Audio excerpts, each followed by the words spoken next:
Bonjour à tous, bonjour à toutes.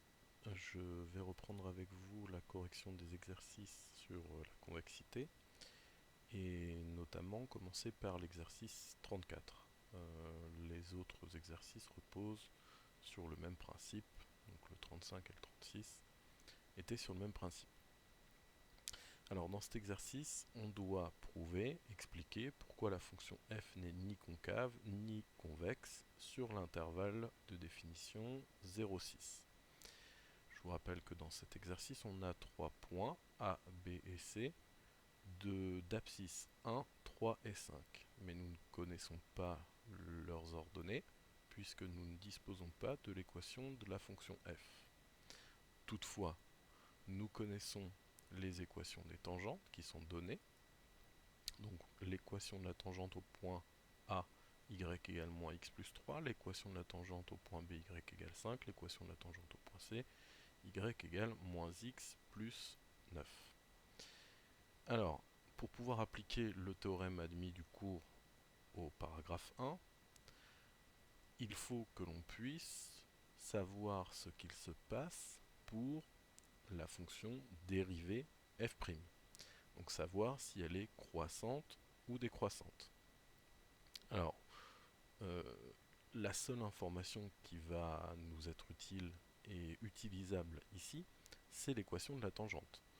Alors, je vous rappelle, ce que j'ai mis en tête de la correction des exercices, c'est que le coefficient directeur de la tangente, donc ici, moins 1, va correspondre au nombre dérivé de la fonction f au même point d'abscisse qu'ici le point A, donc en 1.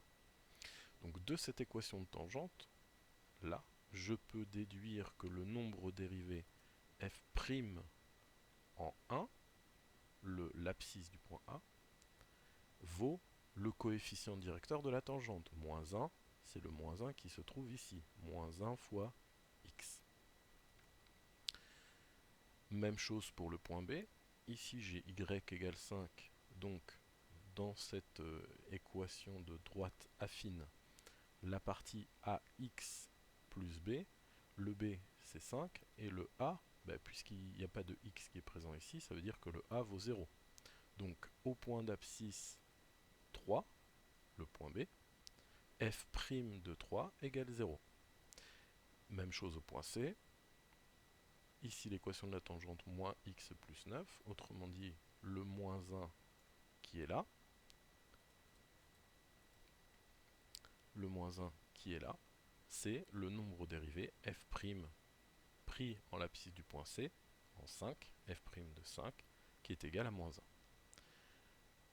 1. Alors, je dois voir ce qui se passe pour la fonction f', savoir si elle est croissante ou décroissante.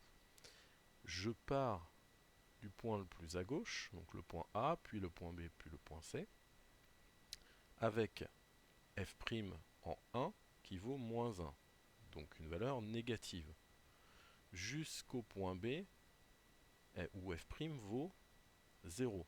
Donc entre moins 1 et 0, la fonction f' a été croissante. Alors je ne sais pas ce qui s'est passé entre les deux, mais je sais que de ce point-là vers ce point-là, globalement, ça a été croissant. Si f' est croissante, on voit qu'entre les points A et B, la fonction dérivée f' est croissante. Ça veut dire que la fonction est convexe. C'est le théorème admis du cours. Je fais la même chose entre les points B et les points C. Je pars de 0 pour f', je vais vers moins 1. Donc là, je suis décroissant. F' est décroissante. Entre les points B et C, la fonction dérivée f' est décroissante. Je ne sais pas ce qui se passe exactement entre les deux, mais globalement, je pars de 0, je vais vers moins 1. Donc globalement, je suis décroissant. F' est décroissante. Ça voudrait dire que sur cet intervalle-là, entre le point B et le point C, la fonction est concave. Donc, je ne peux rien conclure sur la convexité de la fonction, car la dérivée change de variation sur cet intervalle. Elle est d'abord croissante, puis décroissante.